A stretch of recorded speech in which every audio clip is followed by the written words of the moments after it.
Oh, good morning, my friends, and welcome to the show. We are starting off right in the kitchen this morning with a chef we've been wanting to get into our studio for quite some time. He's the author of the best-selling cookbook, The Wok, and we are excited to have Kenji Lopez-Alt here with us this morning.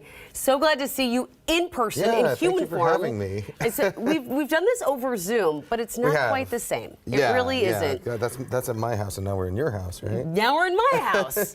But we are really glad to have you here. What are we making today? All right, so we're making these Vietnamese-American garlic noodles. So this is a dish, if you've lived in San Francisco, if you've visited the Bay Area, you'll probably be familiar with it. Yes. So it was invented. It's served at Vietnamese restaurants around San Francisco. The thing is, it doesn't actually come from Vietnam. It's a purely Vietnamese-American invention. Oh, that's cool. Created by Helene An, who was the chef at Tan Long restaurant in the Outer Sunset. And so, essentially the story is that she went to a Nob Hill Italian restaurant and had the garlic spaghetti there and thought, this is a taste that my customers might be used to in San Francisco, but I'm going to make it a little more flavorful, add a couple of Vietnamese ingredients to it and Asian ingredients to it, and that's how this dish was born. It's essentially garlic spaghetti, but it's flavored with a bunch of, you know what umami is, right? Yes. Yeah, it's flavored with a bunch of umami ingredients. So we got, recipes vary, but my recipe I use soy sauce, fish sauce, and oyster sauce. Okay, those are strong sauce because garlic is really a strong flavor, and to get other flavors to peek out around it, I'm impressed to see how this happens because it really is hard sometimes when you cook with garlic. It is. Do you want to stir that butter for me? Yes, I got you. I am your sous chef. 2 tablespoons of butter there. It is. Well, you know what? The thing about these ingredients, these umami ingredients, is that a lot of times they're not meant to for their flavor to come out on their own. They're there to kind of enhance the flavor of other things. So something like, fish sauce, for example, it's a condiment that's made by, fermenting anchovies, essentially, with salt. And so it's extremely high in 2 amino acids, glutamic acid and inosinic acid, and those kind of act in harmony to trigger our sense of savoriness. You just gave me science, too. But the thing about it is that, just the same way that, say, salting a nice ripe tomato will make it sort of taste more like a tomato, using some of these sort of umami-rich ingredients will make dishes kind of just taste a little more meatier, and also we'll bring out some of should bring out some of the flavor in that garlic.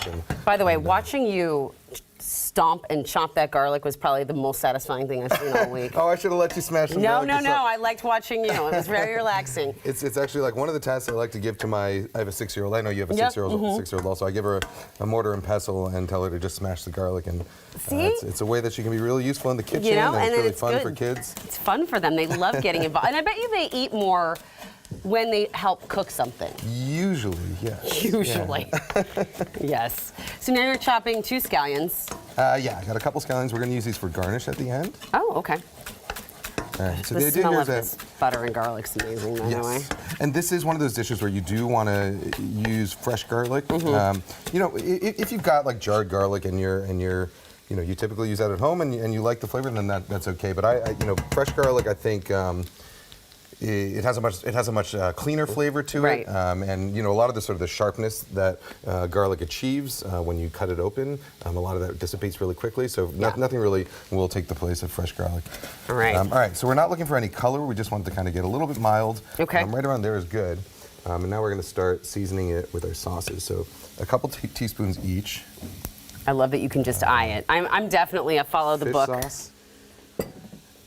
I'm like, wait, I need. With no, you are the chef. You can do whatever you want here. So, but a couple of teaspoons of each. Yeah, of each of light soy sauce and light LIGHT, not light as in light sodium, which is the labeling can get a little bit confusing. That is a good difference because we're not talking about less. We're just talking about it's not as heavy. You could also use something like Japanese shoyu instead, or tamari. Tamari is always a good. Yeah. And what is this? This is oyster sauce. Oh. So oyster sauce was actually invented by this company, by Lee Kum-kee. Oh.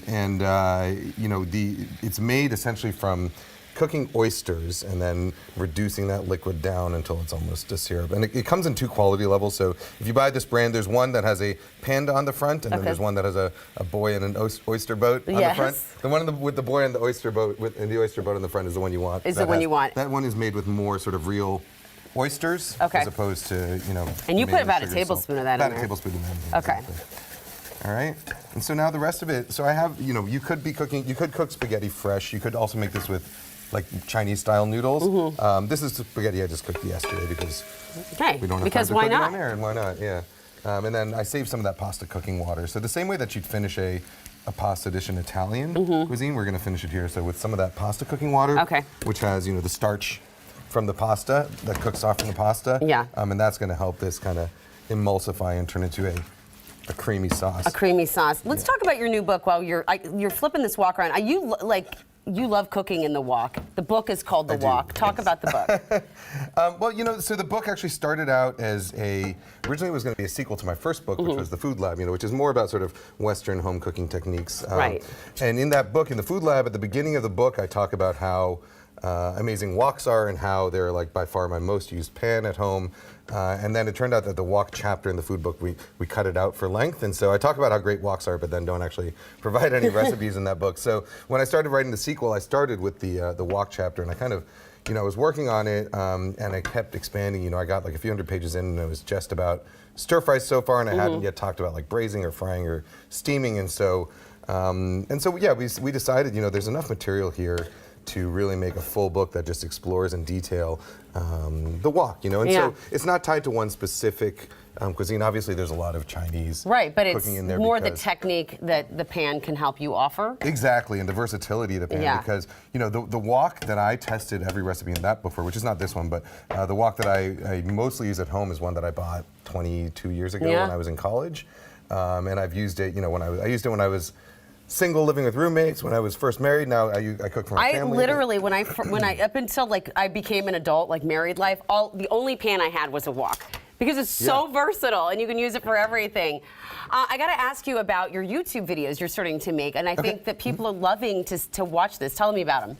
Yeah, well, so a lot of people would, I think people look at my books and they're very detailed and talk a lot about food science in them. So I think people get this idea that a lot of the recipes in them have to be made sort of exactly the way they're written or they're not going to work out. Right. What I try and do in my YouTube show is really show how understanding the science of cooking and proper technique, it's not restrictive. It actually sort of frees you because it means that you don't have to rely on every single step in a recipe. You can kind of improvise a little bit more at home. And so that's what I kind of show on my YouTube channel. Essentially, I'm just cooking for my family. I put a camera on my head. Sometimes I have a stationary camera. I was going to ask, is that a camera on your head? Yeah, it's a GoPro on my head. So it's all kind of improvised. And I think of it sort of as the anti-cooking show, where it's just like a chef who's like cooking for real for their family. I like that. And you have such a great, I don't know, just a really easy quality of understanding how to cook things. I really think that's probably very, very helpful for people. I hope so. All right, we are ready to taste this. Yeah, all right. So I just finished it with some Parmesan cheese. Okay. And then just essentially cook down that sauce until it turns a little bit creamy. Okay. Until a little bit creamy. All right. Yeah, exactly. So you want it to kind of emulsify. You ready to see me slurp? It's going to be pretty. Yeah.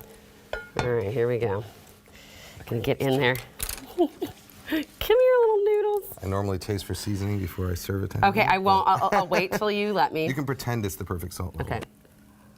Okay.